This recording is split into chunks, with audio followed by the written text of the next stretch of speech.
हनुमान बहुत शक्तिशाली है, लेकिन उनका पूजन इसलिए है कि वो विनम्र बहुत है। जब लक्ष्मण को मूर्छा आई और भगवान ने सोचा कि मेरा ये सबसे बड़ा संकट कौन हर सकता है। देखो, भगवान सबके संकट हरते हैं। भगवान के जीवन पे संकट आया तो उन्होंने किसको पुकारा? उन्होंने हनुमान से कहा कि तुम जाओ और संजीवनी लेके आओ। तो जब आकाश में हनुमान चले तो सूरज निकला हुआ। आकाश में तो सूरज होता ही है, दिन कभी डूबता नहीं है।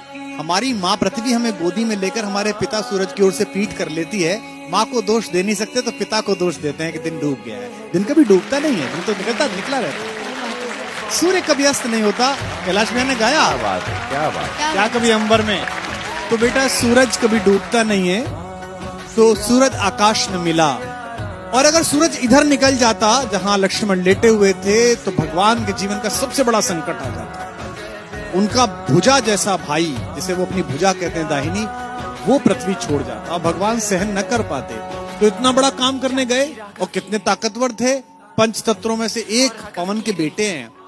सूरज से मिले तो उन्होंने कितनी विनम्रता से बात की। रवि भाई सूरज से बोले, हे सूरज, इतना याद रहे संकट एक सूरज वंश पे है। ये नहीं कहा कि मैं तुम्हारे लिए प्रार्थना कर रहा हूं, तुम्हारा ही खानदान है ना, सूर्यवंशी राम का भाई परेशान है, तुम भी सूर्य हो, तो आप ही के खानदान का काम करने जा रहा हूं। विनम्रता देखना, आप कितने पोलाइट हैं, है ना। ये सूरज इतना याद रहे संकट एक सूरज वंश पे है।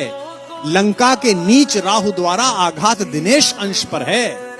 मेरे आने से पहले यदि किरणों का चमत्कार होगा तो सूर्यवंश में सूर्यदेव निश्चित ही अंधकार होगा।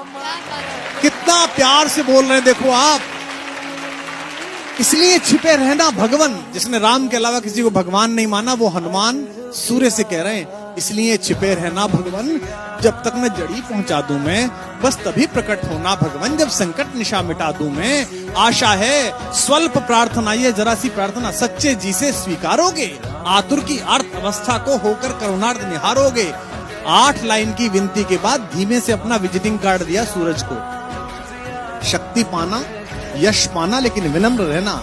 आशा है स्वल्प प्रार्थना ये सच्चे जी से स्वीकारोगे। आतुर की आर्त अवस्था को होकर करुणार्थ निहारोगे।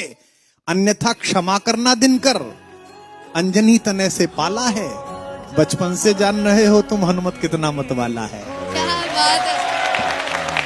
अन्यथा क्षमा करना दिनकर, अंजनी तने से पाला है। बचपन से जान रहे हो तुम हनुमत कितना मतवाला है। और धमकी भी कैसी दी। ये जो रवि भैया खड़े हैं ना आपके बगल में, इनके इलाका जहां से शुरू होता है वह धमकी ऐसी दी जाती है कि इतना गोली मारेंगे कि खोखा बेच के करोड़पति हो जाइएगा।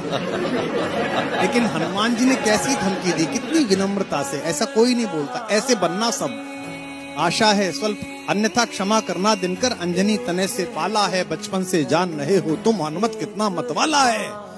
मुख में तुमको धर रखने का फिर वही क्रूर साधन होगा। बंदी मोचन तब होगा जब लक्ष्मण का दुख मोचन होगा।